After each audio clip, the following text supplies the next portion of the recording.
नाजरीन आदाब, कारवानी शऊर की आज की महफिल में आपका खैर मक़दम है, आपका इस्तक़बाल है। आप जानते हैं कि शऊर एक ऐसी चीज़ है जो आदमी को शय की हकीकत तक पहुंचा देती है। शऊर किसी की मीरास नहीं, किसी की जागीर नहीं, ये इंसान के लिए अल्लाह ने एक ऐसी नेमत फराहम की है जिससे वो कहीं अफलातून बनता है, कहीं अरस्तु बनता है और कहीं आर्चमेडीज़ बनता है और कहीं लुक़मान बनता है। ये ज़रूरी नहीं है कि कोई ख़ास पेशा अपना के आदमी कोई कमाल दिखाए। हमने देखा है अक्सर इंसान इसी शऊर के सबब से दूसरों से मुतमय्यज़ होते हैं। एक ही पेशे में रहने वाले लोग मुख्तलिफ़ कारनामे दिखाते हैं। आज के इस प्रोग्राम में मेरी को होस्ट जो हैं, जो मेज़बानी मेरे साथ करेंगी, मैं डॉक्टर नुसरत जहाँ साहिबा। डॉक्टर नुसरत जहाँ साहिबा किसी भी फ़न का, किसी ख़ास पेशे से मतलब कोई ऐसा ताल्लुक़ नहीं होता कि उसमें ऐन गैन का फ़र्क नहीं हो सकता। लेकिन आज़ुर्दा साहब, एक बात जो आपने कही, मैं वहीं से सोच रही थी कि आपसे बात करूं। बात थी शऊर की। शऊर का ताल्लुक़ फ़न से भी है जी, और शऊर का ताल्लुक़ रोज़गार से भी है। और ये फ़न, कोई शऊर को फ़न के तरीके से अपनाता है और कहीं अपने शऊर का इस्तेमाल वो अपने रोज़गार के लिए करता है।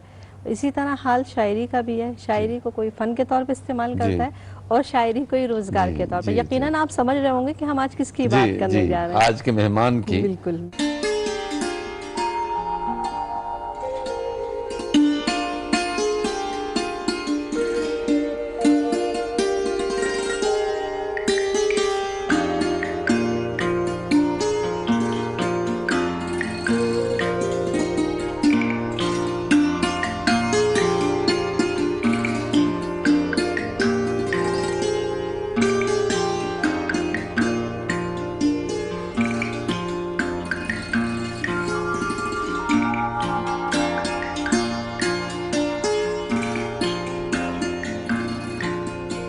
साहब, आपका खैर मक़दम है हमारे इस प्रोग्राम कारवाने शऊर में। और जैसा कि आज़ुर्दा साहब अभी कह रहे थे कि आपका पेशा कपड़े का कारोबार है और शायरी को भी एक लिबास चाहिए, शायरी भी लिबास चाहती है और आप शायरी भी करते हैं, कारोबार से भी जुड़े हुए हैं। और जैसे कि हम अभी बात कर रहे थे आज़ुर्दा साहब से कि फ़न का ताल्लुक़ रोज़गार से भी है, तो रोज़गार आपका जो है वो कारोबार है और फ़न आपकी शायरी है। तो आपने शायरी कब से और क्यों और कैसे शुरू की? झुकाव आपका कैसे शायरी की तरफ गया? नहीं, शायरी का शुरू तो यूँ हुआ कि मैं 8वीं 9वीं जमात की तालिब इल्मी के ज़माने से शेर कह रहा हूँ और हमारे घर में इल्मी अदबी माहौल पहले ही से था। मेरे वालिद मरहूम अब्दुल रज़ाक सईद खुद मुस्तनद शायर थे, इनके मजमूए भी शाये हुए और वालिद साहब अल्लामा सीमा अकबर आबादी से शर्फ़ तलम्मुज़ भी रखते थे। हालांकि उन्होंने मुझे इस्लाह नहीं दी, आज़ादाना तौर पर दोस्ताना मशवरे देते रहे। और हमारे स्कूल में जालिब मुज़ाहिरी साहब थे, वो भी अल्लामा सीमाब से शर्फ़ तलम्मुज़ रखते थे। तो इन दोनों हज़रात का बड़ा मेरी तरबियत के और अदबी ज़ौक़ में बड़ा हाथ रहा। और ये है कि शायरी शुरू में तो शौक़ शेर गोई से शुरू की और टूटे फूटे शेर यूँ ही कहने शुरू कर दिए थे जी। लेकिन आहिस्ता आहिस्ता सोचने, समझने, महसूस करने, जानने और लिखने के अमल के माबैन तार जुड़ने लगे जी। और शायरी अपनी ज़ात का वसीले इजहार भी बनती गई और वसीले इजहार का चैलेंज भी बनती गई जी।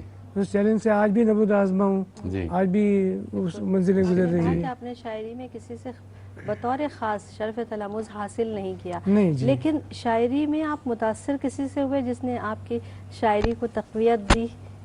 नहीं, मुतासिर तो खैर कई लोगों ने किया जी, क्योंकि दरसी किताबों में हमने ज़ाहिर गालिब को, मीर को, इकबाल को, दाग को, सौदा को, अमीर मीनाई को, इन तमाम असातिज़ा को पढ़ा ही था। उसके बाहर जब निकले दरसी किताबों के बाहर तो असल में ऐसा है कि किसी एक रुझान की पाबंदी मैंने नहीं की जी।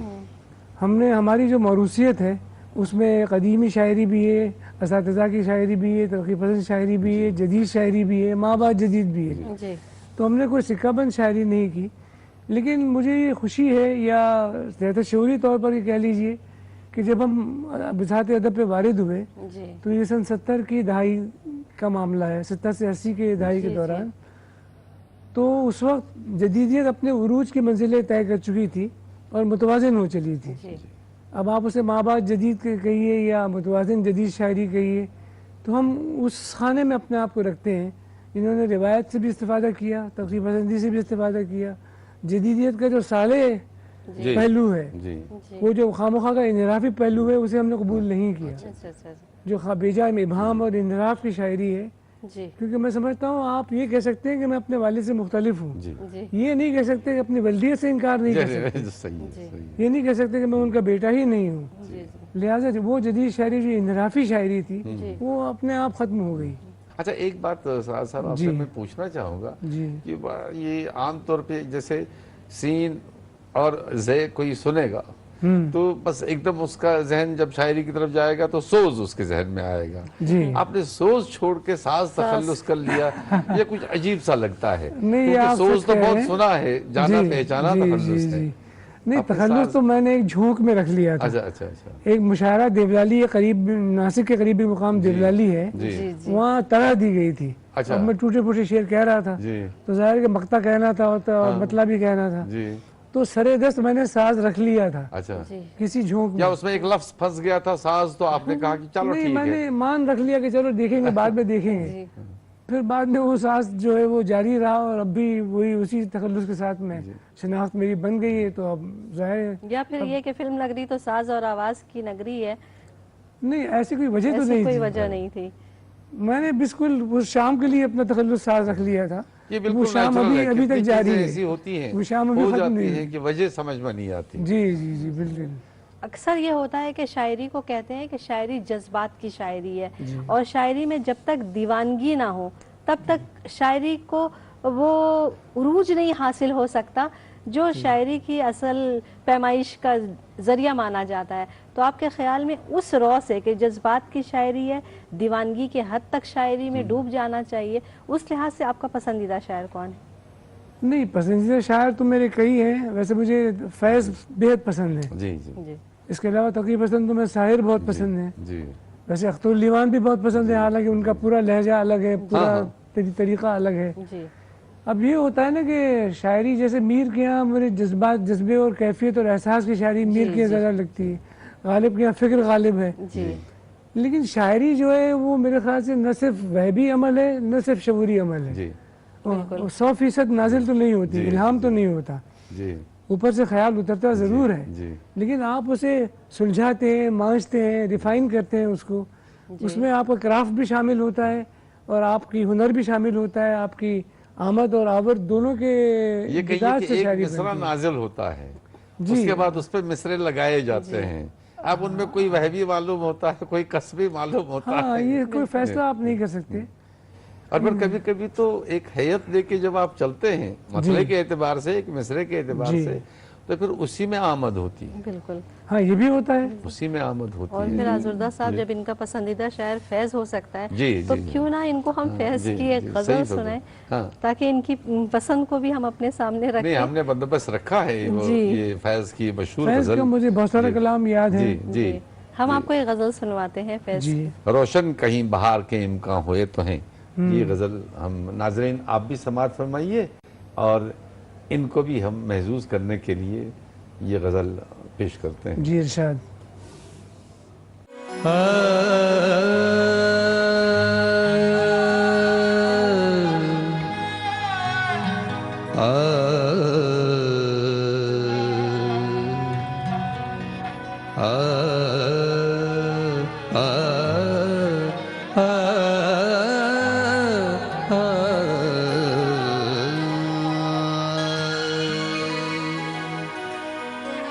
रोशन कहीं बाहर के इम्कान हुए तो हैं, रोशन कहीं बाहर के इम्कान हुए तो हैं,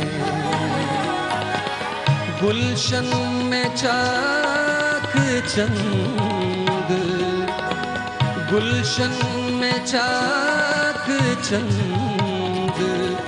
गिरेबा हुए तो हैं रोशन कहीं बाहर के इम्का हुए तो हैं।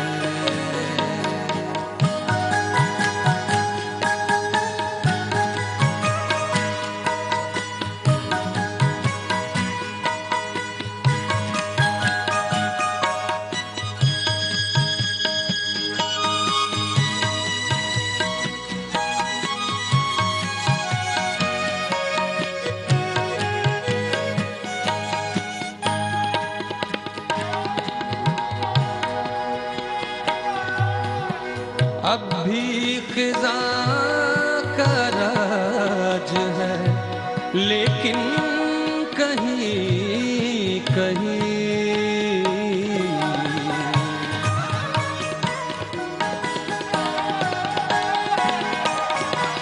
अब भी ख़िज़ा का राज है लेकिन कहीं कहीं गोशे रहे चमन में गजल खुआ हुए तो हैं गुलशन में चाक चंद गिरेबा हुए तो हैं रोशन कहीं बाहर के इम्का हुए तो हैं।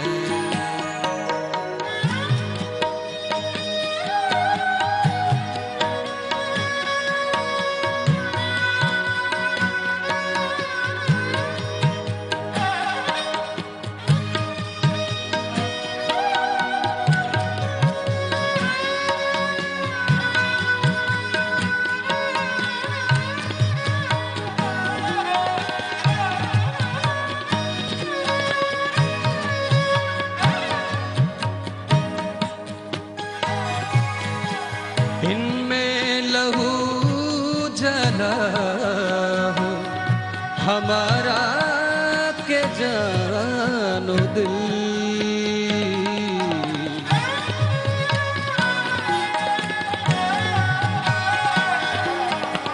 इनमें लहू जला हो हमारा के जानो दिल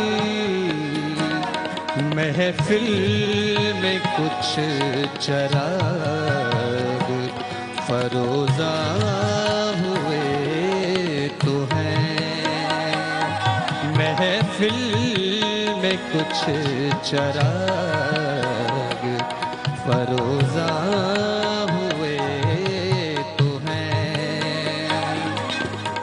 गुलशन में चाक चंद गिरेबा हुए तो हैं रोशन कहीं बाहर के इम्का हुए तो हैं।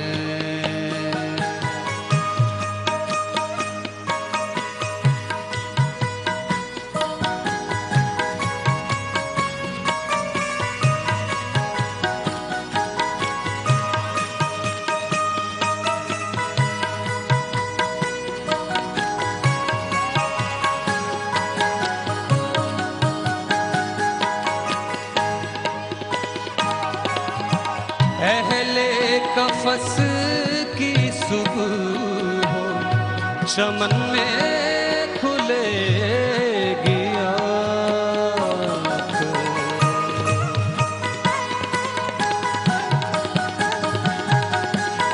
अहले कफस की सुबह हो चमन में खुलेगी आँख बादे सबा से बादाए पैमा हुए तो हैं गुलशन में चाक चंद गिरेबा हुए तो हैं बहार के इम्कान हुए तो हैं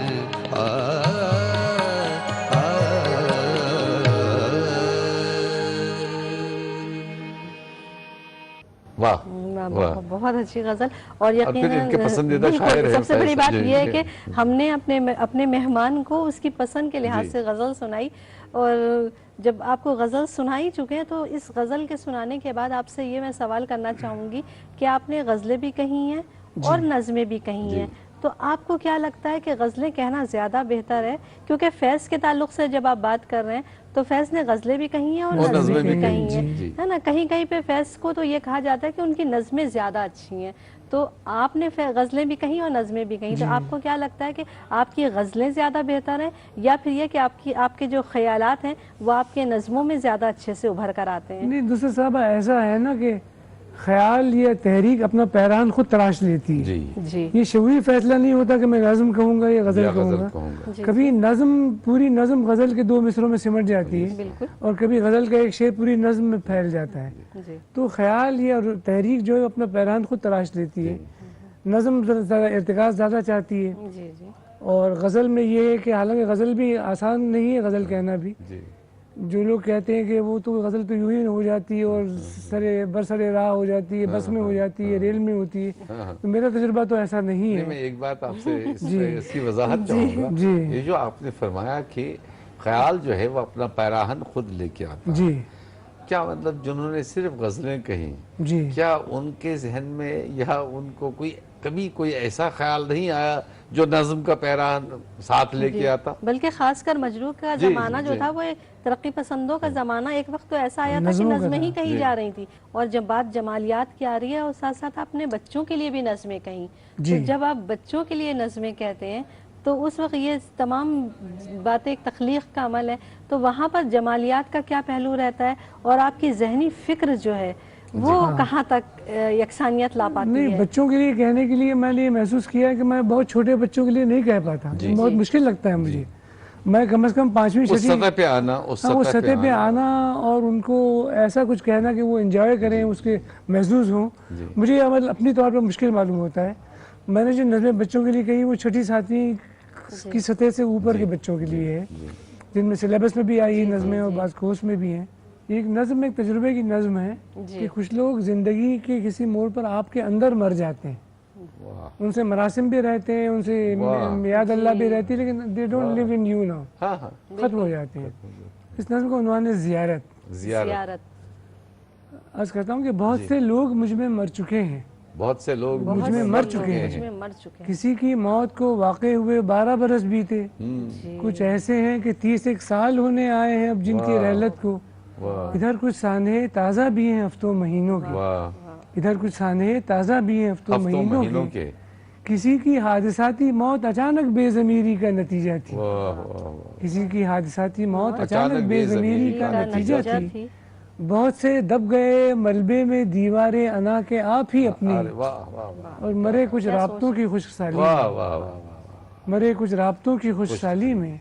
कुछ ऐसे भी कि जिनको जिंदा रखना चाहा मैंने अपनी पलकों पर, कुछ ऐसे भी कि जिनको जिंदा रखना चाहा मैंने अपनी पलकों पर, मगर खुद को जिन्होंने मेरी नज़रों से गिराकर खुदकुशी कर ली।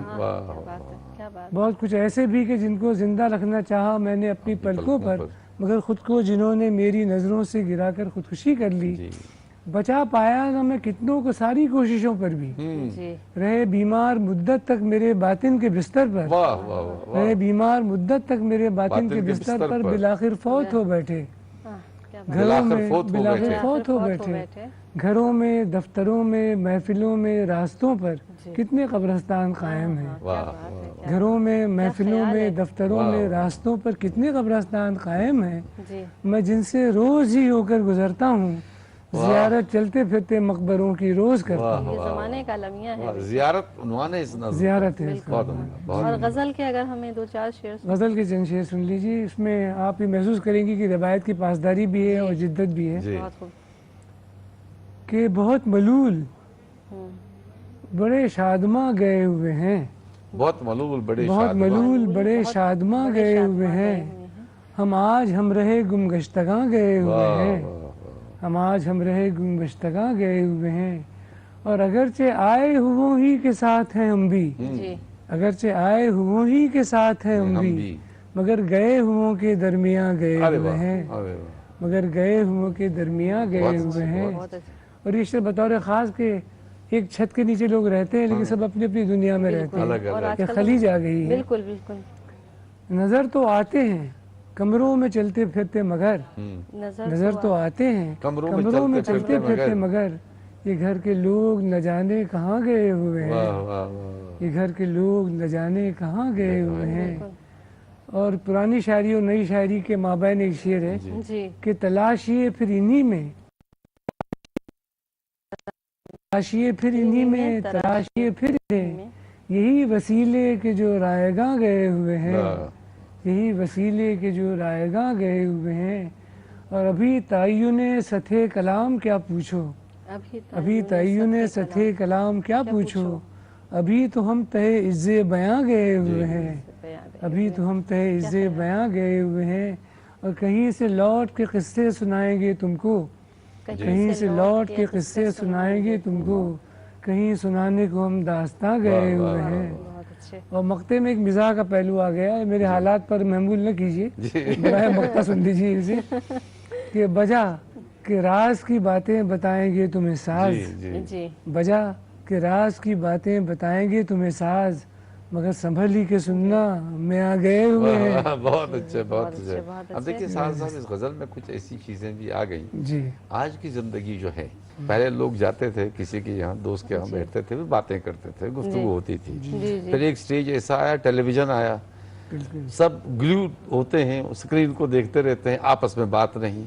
और अब ये जो खिलौना आया है मोबाइल, न iPhone and iPad and iPod, तो लोग उसी पे अपना खेलते रहते हैं, जैसे एक दूसरे से कोई मतलब ही नहीं है। तो कुछ जी। थमा सा लगता है, और कहीं वो जैसे ढलान मिलती है तो रफ्तार तेज होती है। जी ये बिल्कुल बहते हैं नाले की तरह से है। ये शऊर की एक रव है, और शऊर का ताल्लुक वक्त के साथ भी है, और वक्त जो है वही शऊर की शनाख्त भी बनता है। मुझे यकीन है कि ये सिलसिला कायम व दायम रहेगा, लेकिन हर चीज़ का एक ज़ाहिर है कि नुसरत साहिबा एक वक्त होता है, और मैं समझता हूँ कि ये और वक्त ये कह रहा है कि हमें यहीं पे रुक जाना जी चाहिए। जी जी जी। तो नाजरीन, मैं आपको बता दूं कि हमारे आज के मेहमान हमारे साथ थे अब्दुल्ला अहसास, उन पर एमफिल भी हो रही है, एमफिल बल्कि हो चुकी है, इन्हें मुख्तलिफ अवार्ड से नवाजा जा चुका है, और इन्होंने हमारा यहाँ पे साथ दिया, हमसे गुफ्तगू की, हम इनके शुक्रगुजार हैं। आहत साहब आपका बहुत बहुत शुक्रिया। हम नाजरीन आपको इनकी एक गज़ल भी सुनाएंगे सास के साथ, लेकिन इसके साथ ही साथ हम आपसे इजाज़त लेना चाहेंगे इस कारवान शऊर के अगले मेहमान तक के लिए, और हमें इजाज़त दीजिए। खुदा हाफिज़। इस तरह जाए न मुझसे रूठ कर, कितना उसे इस तरह जाए न मुझसे रूठ कर, कितना उसे घेर लेती राह में।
अब